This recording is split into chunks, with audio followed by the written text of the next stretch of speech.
Alright, ladies and gentlemen, welcome to One Game One Life. Possibly welcome back, but this is the first ever Blood Bowl 2 video on the channel, and what I wanted to do it on was a guide on how to build, develop, and play the Nurgle team. Nurgles are my favorite team. They're also the team I've had the most success with. I got to the season, it was either 37 or 38 Chalice Championship. I lost, so second place that season, but I'm confident enough in my Nurgles to be able to provide some information and some tips to those of you that are trying to play Nurgle, and so I figured I'd make the video. And so there are a couple different ways you can build the starting roster, but this is the generally accepted one. You could also, well, first we'll get into this one. So you're going to want the Beast of Nurgle. If you don't have the Beast of Nurgle, I'm not entirely sure why you're playing Nurgle to begin with. This is like their staple piece. It comes with a bunch of fantastic abilities. Disturbing Presence makes it harder for things to catch and throw around you within 3 pieces. Foul Appearance makes it so that to be able to block the Beast of Nurgle, they first need to roll a 2+. They actually have to roll a d6 and not roll a 1 to be able to block. If they do roll a 1, they either have to re-roll it or their entire action is wasted and that character is done for the turn. So this actually comes up anywhere between 2 to 5 or 6 times in a game, in any given game, and when it comes up you feel it because it's a shift in the dynamic of the field, and this is actually an ability that most people wouldn't take if given the option of any mutation, but is a plenty good skill in its own right. As a big guy, he obviously comes with Mighty Blow. The Nurgle's Rot skill is where if he kills something with 4 or less strength, it will become a rotter for your team after the game is over. It will not happen during the game. It's not like the Undead or Necromancer where the Undead will rise back onto the bench in the middle of the game. It'll happen after the game is over. Really stupid is the backfiring trait, the nega trait that the Beast of Nurgle has, where it's not good at moving without something next to it. It needs a 4+ without something next to it to be able to have an action, 2+ with something next to it. What really makes Really Stupid awful, though, is that when you do roll that 1, and he has Loner, so you can't usually afford to re-roll this, when he rolls a 1, his tackle zones are gone, which is extra bad for the Beast of Nurgle because of his tentacles, and we're going to get back to this in a second, but tentacles lock down most players next to the Beast of Nurgle. Most players have less than a 50% chance of being able to leave before they even make a dodge roll. They just get stuck next to the Beast of Nurgle. So what the Beast of Nurgle is best at is, like we called him, he's a wall. He locks down 2 or 3 players that are stuck next to him. They can't dodge away because the tentacles keeps them there. And then if they do make the tentacles roll, they still have to successfully dodge out as well. So this thing absolutely locks players down and reduces the amount of choice they have and mobility that they have, which is what makes the Beast of Nurgle such a great defensive piece.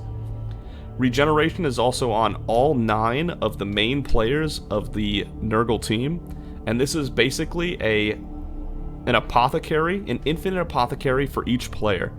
An apothecary roll will half of the time save your player from an injury. Badly hurt can become no casualty, and they go back on the bench. Miss next game becomes no casualty, back on the bench. Dead becomes no casualty and back on the bench. And that works half of the time with the apothecary. Regeneration is the same way. Half the time it's going to pretend the injury never happened and they go right back on the bench. So every one of your 9 main players is going to have their own infinite apothecary, which is a fantastic skill to have spread across the entire team. They do get strength on normal level ups and doubles on everything else, and we'll break that down when we go into the development of the team. Then you have the Nurgle Warrior, of which you're probably going to have 2 different types of Nurgle Warriors, the Killer Warrior and the Utility Warrior. But to start out, we're just going to go with the Warrior, who also have Disturbing Presence and Foul Appearance, just like the Beast of Nurgle, which are fantastic pieces on defense to prevent passing and catching, and to prevent blocking. Those are like the only options a team has on offense, is passing, catching, or blocking, right? And 5 of your pieces, the 4 Warriors and the Beast of Nurgle, shut those options down fairly well. He also has Nurgle's Rot, so you'll get more free rotters if he kills anything, and the regeneration, fantastic. General strength and mutation access means that he has a lot of ways he can be built, and we'll look at a couple of the most common ones in this guide. So on your starting roster team, you can only afford one Pestigore, because the team is so expensive, and that regeneration is a big part of why it's so expensive, but eventually that regeneration will be worth its cost in gold, easily. The Pestigore is just like a Chaos Beastman, 6338.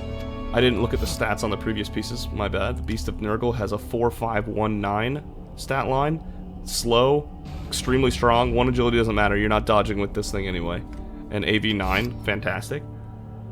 The Warriors, 4 movement, so they're still also slow. 4 strength, 2 agility, and 9 armor. These are kind of like Chaos Warriors, but they have 1 less movement and 1 less agility than a Chaos Warrior. But for giving up that 1 movement and that 1 agility, which you shouldn't need this much anyway because they're blockers, they're not supposed to be doing your agile moves. Trading off those 2 things, you get Disturbing Presence, Foul Appearance, and Regeneration, which makes them a better Chaos Warrior, in my opinion. And I think you'd find most people would agree with me on that. Now, Pestigore is 6338, just like the Chaos Beastmen. Sorry, we're back. They have horns, just like the Chaos Beastmen, so they blitz on a 4 strength. So they have 4 strength when they blitz due to horns. This means your team actually has 5 strength 4 members on your turn, if you choose to blitz with a Pestigore, which provides a lot of extra strength to your roster. And then the personal Apo regeneration, fantastic. They also have general strength, which is, that was interesting, which is a huge sequence right there. And then you have your Rotters, which are the cheap pieces, the filler pieces. 5338 is the stat line. That makes them a little slow, but not terribly slow. Average strength, average agility, average armor value. These things are essentially human linemen, but with 1 less movement for 10k less, which is a bargain. I think almost any team's linemen, they would take 1 less movement for 10k less player value. So these Rotters are actually fantastic. They do suffer from decay, so anytime they get an injury, they get 2 injuries instead of 1, which means these Rotters are going to be falling apart. Don't count on a Rotter sticking around on your team, especially since they don't have regeneration, and Nurgle teams can't have an apothecary, so these Rotters are going to be dying left and right. Plan on having 1, maybe 2 skills on your starting Rotters, and that's it, because they're not going to last too long. And that is the typical starting team for the Nurgles. Because of how expensive the pieces are, you can technically buy other pieces. There are 3 more Pestigores you could grab. I would always recommend grabbing the Beast of Nurgle, obviously. But if you wanted to grab more Pestigores, you could drop Warriors in return for more Pestigores. A questionable call, I don't think most people would do that, but you could. Like, for example, if we got rid of this Warrior here, if we got rid of 2 Warriors,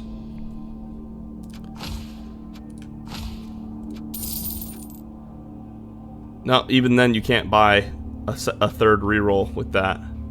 You would have to buy 2 Nurgle Warriors, 2 Pestigores, a Rotter, and then a 3rd reroll, which would leave you at 970, and this is really your other option.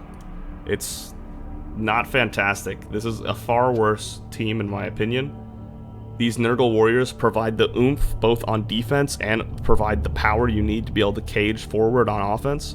You want your 4 Nurgle Warriors ASAP, and if you have all 4 at the start, they're also getting MVPs faster, because these are going to be hard to level up at first due to their 2 agility and not having Mighty Blow. They're going to be slow leveling up to start, so you're going to want to get those ASAP. Alright? So that is the team at 1000 TV. That's what you're starting with. Eventually, after you've got some games under your belt, you'll probably be at about 5 fan factor. You're going to get to about 1500 TV, and at 1500 TV, now we're in the mid-game, and you've got all of your pieces starting. You have all the pieces you want on your team, as well as just getting started. You have the Beast of Nurgle, whose first skill is maybe going to be Stand Firm, maybe Guard. We'll talk about that in the future. Killer Warriors are going to start with Mighty Blow. Utility Warriors are going to start with Guard. Carrier Sure Hands, Killer Mighty Blow, Safety Wrestle. Rotter Dirty Player, which is because he's a fantastic fouling piece at only 60k, and he's a decent 5338 alongside it. Fantastic. So let's while we're doing this, let's break down into why play Nurgle of all the options. Well, Nurgle, it is true, has a very rough, low TV, medium TV time. If you check win rates, if you use Google, do your little researching around, Nurgle has one of the worst win rates of any Blood Bowl team early on. Their pieces are too expensive, they can't afford rerolls, they don't have the starting skills, they struggle a lot early on. But they're still an okay defensive team early on because of their skills like foul appearance and disturbing presence. And they have high strength, but at the end of the day, not great. But why you really are playing Nurgle, other than just because you love their look, their design, and you just can't wait to get started, right? The real reason you're playing Nurgle is because at high TV, high team value, when you are built, you've played this team for 20, 30, 40 games, and you've got some real skills under your belt, there is no team in all of Blood Bowl that has a stronger defense than the Nurgle team. And a decent offense while they're at it, but mainly you're here because they can kill things, and they have the best defense in Blood Bowl. It's fantastic. Very, very hard to get through. And if you like killing things while you're at it, and you like playing bash teams instead of playing a defense team like the Elves, then this is the team for you. Alright, ladies and gentlemen, so welcome to the game. We're going to go over a couple of defensive positions, and there's mainly two I wanted to cover real quick. I'm going ahead and using a 1500 team for this example, where we have 3 Pestigores, but you can honestly replace 2 of these Pestigores with Rotters if you want to, for the sake of, you know, making it a 1000 TV team example. So, this is called the slow anchor. Usually an anchor defense looks exactly like this, except for it's one spot forward. The Nurgle team is very slow, and to account for that, you want to use a slow anchor where they're one spot further back. This positioning is for when you're up against heavy bash teams like Chaos, Dwarf, Orc, etc. Teams that are able to beat up teams almost as well as you're able to, if not as well as you're able to. When they're on offense, they're going to get the first line of blocks. You don't want to give them free hits on valuable pieces. You're basically going to send these 3 Rotters up front to the hills, you know what I mean? They're gone, more or less. Your carrier Pestigore is going to be left on the bench because he's your offensive carry. When he's on, you want him alive for your offensive drive. If he dies on your defense, or if he gets stunned, KO'd, injured during your defense, you can't use him on offense. So you want to keep him there. Your other 3 Pestigores are free to obviously be here if you have other Pestigores at this point. Otherwise, Rotter up.